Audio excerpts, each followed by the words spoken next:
మూర్తి సర్వేశ్వరుడైన శ్రీ మహావిష్ణువుచే సృష్టించబడిన జీవులందరూ ఒకే విధమైన స్వభావాలు కర్మలు కలవారు కాకుండా అనేక విధాలుగా ఉంటున్నారు.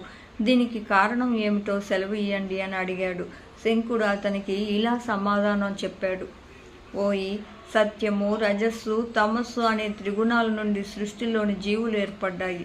సాత్వికులు సాత్విక కర్మలను, రాజసులు రాజస కర్మలను, తామసులు తామస కర్మలను చేస్తూ ఉంటారు. జీవులు తమ వృత్తులను బట్టి చేసే కర్మల వల్ల ఈ గుణాల్లో ఎక్కువ తక్కువలుంటాయి. వారు అలా చేసే కర్మలను బట్టి వారి పాపపుణ్యాల్లో కూడా తేడాలుంటాయి. అందువల్లే కొందరు సుఖ సంతోషాలతోనూ మరికొందరు కష్టాలతోనూ బతుకుతూ ఉంటారు. సత్వగుణం కలవారికి సాత్వికులు అంటారు. వీరు ధర్మబుద్ధి కలవారై దయాగుణంతో అసూయ లేకుండా బ్రతుకుతారు.